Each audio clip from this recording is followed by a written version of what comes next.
send him 2, 3 years Dagestan and forget.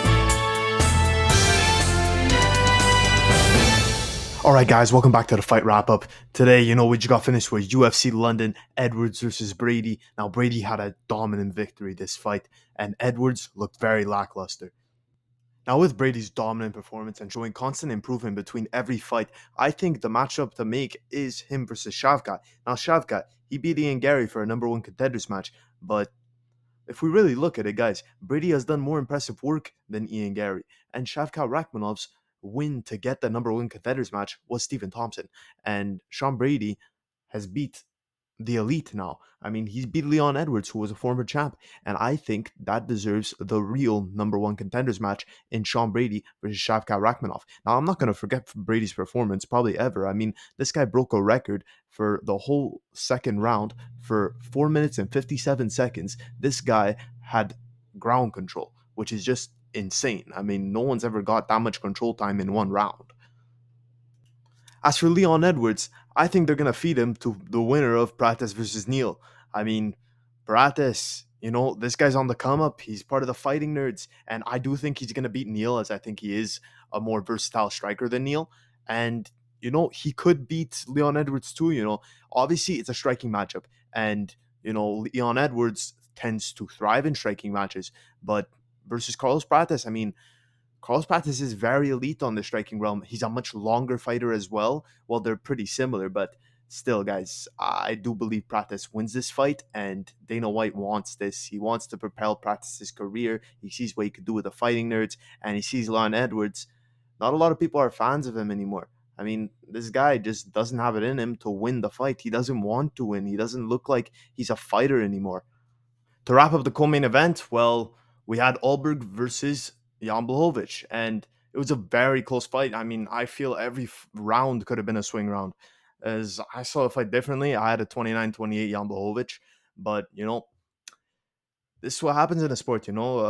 Close fights. This is what happens. But unanimous decision, that's just crazy. It should have been split decision. I could give it to Alberg, but seriously, split decision. But here's the thing, guys. Alberg, from what I've seen, he gets decimated by the top three in Alex Pereira, Yuri Prohaska, and you got your champ Ankalaev. Yeah, they're gonna decimate Alberg. Alberg, I don't think he has what it takes from what I've seen. I didn't find he threw up a very special performance of any sort. I feel a finish was needed by him, to make a statement if he really wanted to show the fans what he was made of, and he just couldn't do it. But as for the loser of this fight, Jan Blachowicz, I feel like they can make a really good fight in Hill, the winner of Hill versus Roundtree. I mean, both fighters are interesting, and Jan Blachowicz, he's getting up there. He has to fight down in the rankings, and Hill versus Roundtree is the fight that I think he should be looking at. And yeah, obviously, Hill versus Roundtree, it's a pretty good fight. Jamal Hill, I don't like that he's coming back in April right after he got knocked out, which is just absurd. I would take the time to recover, but he's the fighter here, and I just see Roundtree beating him because he doesn't have enough recovery time for that concussion. What a fight in Kavanaugh versus Dos Santos. I have to say, the Kavanaugh hype train, it really continues to roll. And yeah, this guy came off a knockout from the Dana White Contender Series and came to the UFC. He made his debut and then he fought Felipe Dos Santos. And what a fight for him. I mean, this guy, he got a little cut over his hairline, whatever, but it made him look more badass in this fight. I mean, this guy's the real deal.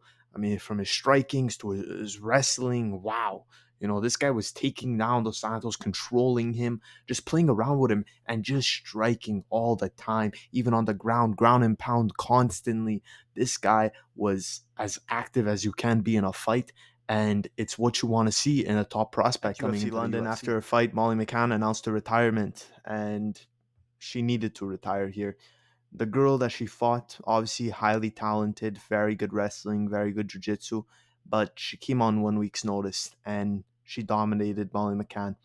Well, Molly McCann, obviously she has a short UFC career, but this girl always came out to fight, and that's what we look for in the UFC, and she did that.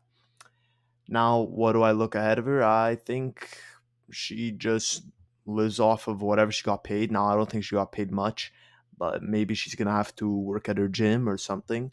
But I don't know, you know. Molly McCann, she gave us some UFC moments, I have to say. You know, at a point the hype train was there, but then we quickly knew that her wrestling just wasn't there at all.